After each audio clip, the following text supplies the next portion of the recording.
past life where he had been the victim of a massacre by the U.S. cavalry, he himself being an Indian at the time. And the whole time he's going through the deep, deep, earth-shaking sobbing, followed by a vow of eternal vengeance against the white man. These words and this bitter rage exploding from a man who was, frankly, as lily white as I am, Scotch-Irish. And so when he comes out of trance, he says, my God, I can't believe that this was real, but I have no choice but to believe it's real because none of it makes any sense, except that the emotional intensity of the experience was such he could not deny that there was something very real about this experience. This is another example where we... yes. Let me just ask you a quick question. On a percentage scale, and this may be something that you may not be able to answer, is there a high percentage of people that have these experiences? I'm in that percentage. I identify with what you're talking about right now, so I'm curious.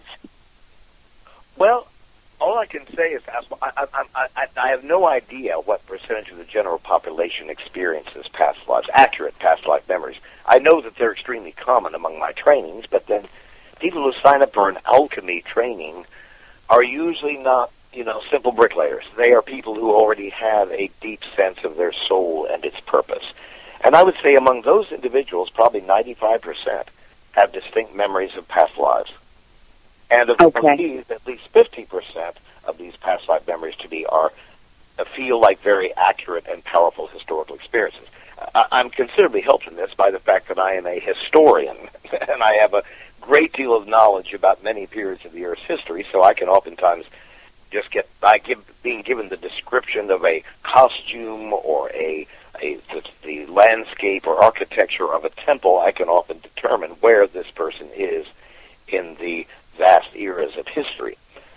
Another advantage, of course, is I'm tuned in to the intense emotional experience that people have, so I can readily measure how accurate that past life is.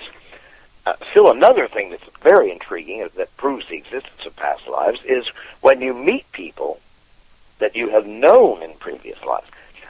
We'll go into that in a minute, but to finish answering your question, I can say that I have no idea what among the general population, how many people have legitimate past life experiences. You see, I know this close to 100% for the people that come to me and my work. I do know that in a Harris poll taken back in the 1980s, it was determined that 40% of Americans believed in the existence of past lives that they had lived before.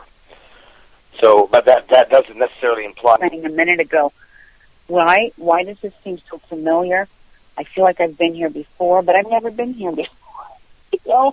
Certain things like that through the years of my life, especially as a child, you kind of sit there and go, I feel like I've been here before. This seems so familiar, but this is the first time I've ever been here. It's really bizarre. It's uncanny, isn't it, that concept of deja vu? Which can also apply to people, by the way. I mean, I remember one time, and I was sitting at a beach in Northern California, having first arrived there from North Carolina back in 1976, and I remember looking at a woman sitting at the beach and having this distinct and overwhelming sense of recognition.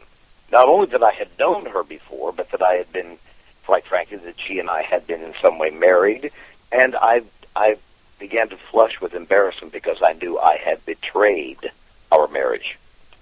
However, so in other words, to avoid embarrassment, I simply turned aside and began talking to some other people, trying my best to ignore her presence on the beach until a few seconds later there was a tap on my shoulder, and I turned around and saw her looking at me with a very angry, accusatory stare, saying, haven't we known each other before?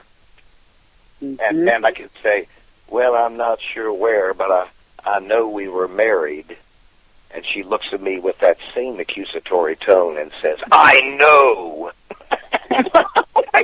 I'm the one in a past life who had forgotten those marriage vows, but she came back 400 or 500 years later, it turns out, to remind me of those marriage vows that I had broken.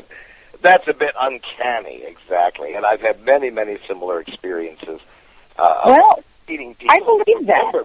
Past life, yes. I believe that because in the realm of astrology, when there's been charts I've done and people have said to me, wow, I feel like I've known you all my life, Linda. And I'll look at their chart and I'll combine my chart with theirs and say, oh, you have. We've walked a past life together. It's maybe 200, 300, 400 years ago, but we've lived together somewhere in the past. Yes, it's so common, in fact, in my work. Remember, too, Barbara, that not all past life visions are necessarily accurate.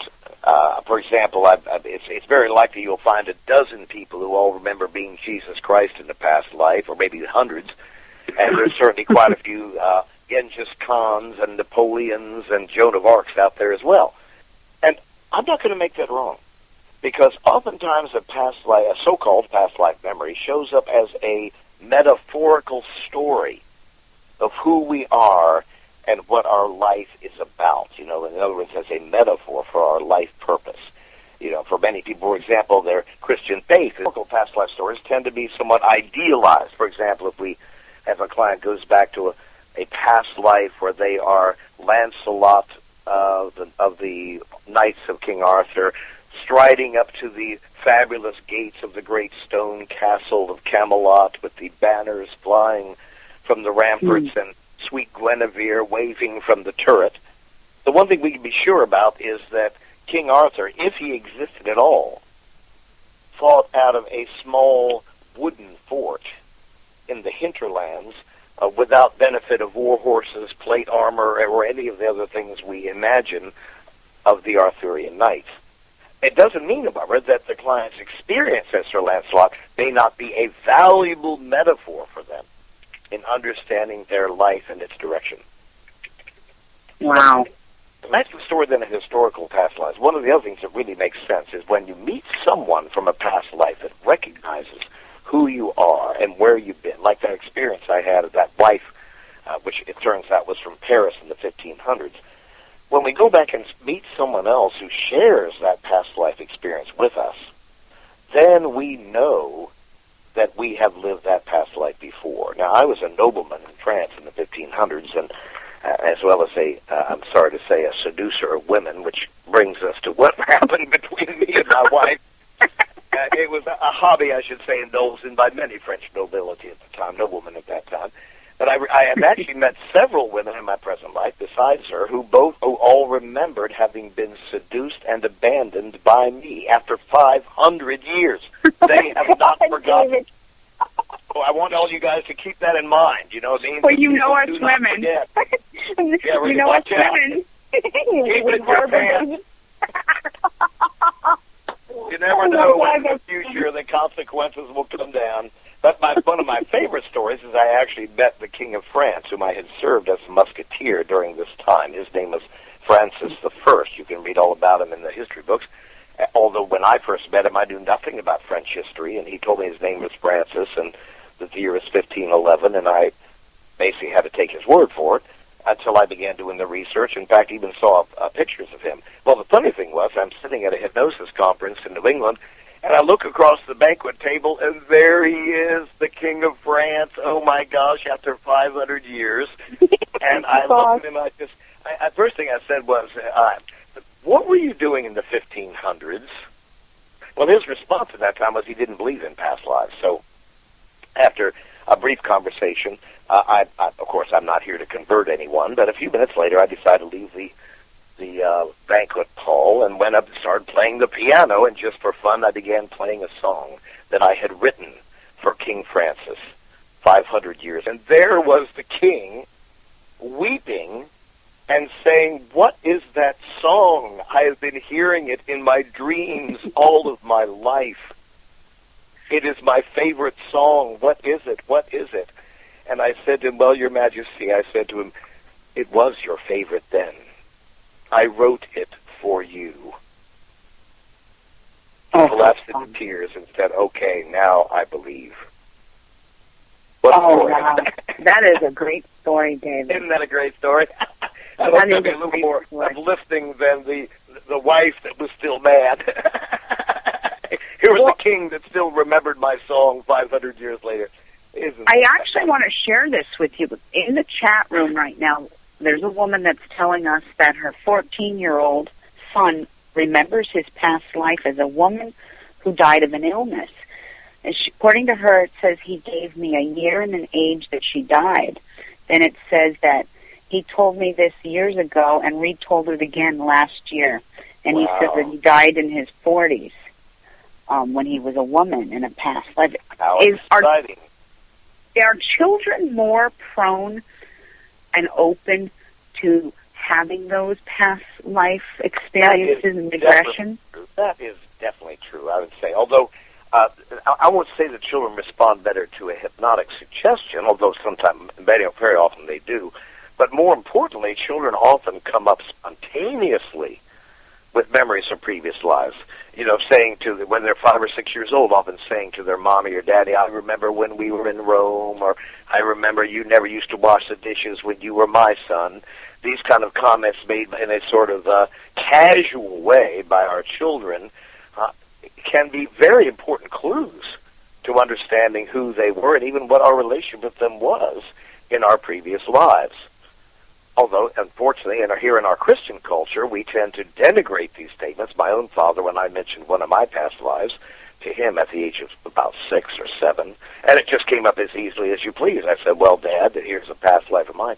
He said, be quiet, you're making things up, stop imagining things, and like so many other parents in our Western Christian world, and my father was a Christian minister, of course, who could not allow that sort of thing in his belief system. He had to shut me up, and this is what happens to children all over America. We don't get to discover naturally who we are as the great curtain of forgetfulness that descended upon us at the time of our birth is slowly lifted by our higher self between the ages of 5 and 7. These visions and intuitions are routinely crushed, but they aren't crushed everywhere. In fact, it was Ian Stevenson, a skeptical scientist back in the 1970s, who determined to find out if there was any scientific validity to past lives, and his research plan was simply to travel to India, where people's past lives are not dismissed, and there speak to young children, finding out what they remembered from their previous lives. Wow. He then went on to explore, to whom were illiterate, all these elaborate details about a previous life in a village sometimes hundreds of miles away, which then, of course, Ian Stevenson would travel those villages and find out, sure enough, they did have a citizen by the name of so-and-so and with a wife by the name of such and 4 children and this and that and died of a plague, blah, blah, blah. And this became a powerful book called 20 Cases Suggestive of Reincarnation by Ian Stevenson. So in fact, it is these recollections of children, which in his mind and that of any practical researcher, would prove the existence of past lives to even the most skeptical scientists. In fact, attention, which they don't. They're too busy worshiping at the temple of scientism to pay any attention to real science, if you know what I mean. Well, no, I believe that. I mean, my daughter, my youngest daughter, when she was 3 or 4, said something. I mean, I don't see it as a past life regression. I just kind of found it kind of strange. I was looking through pictures and I said, "Oh, this was so and so. This is your great grandma. You never got to meet her, but your sister knew her for a couple of years before she passed." And she goes, "Oh yeah, well her name is Nanny, and I've met her before." And my mother and I kind of looked over at her. "What do you mean?" She goes, "I've seen her before. We met before I came here." And I'm going, yes. Oh boy, oh boy.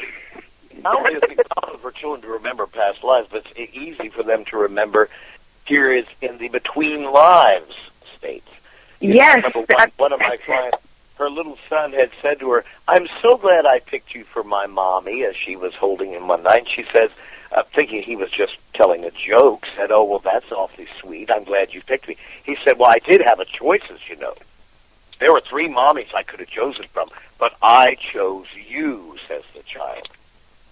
In their own simple and naive way, the child was fully aware of what we call the preconception contract, which is one of the specialty areas that I offer as a past life regression therapist. In other words, what is the decision you're making with the council of elders in your inner world, in the world of what we might call heaven? You have to make a decision about coming into a body, a decision about your parents, about your body, about your destiny, about your family life,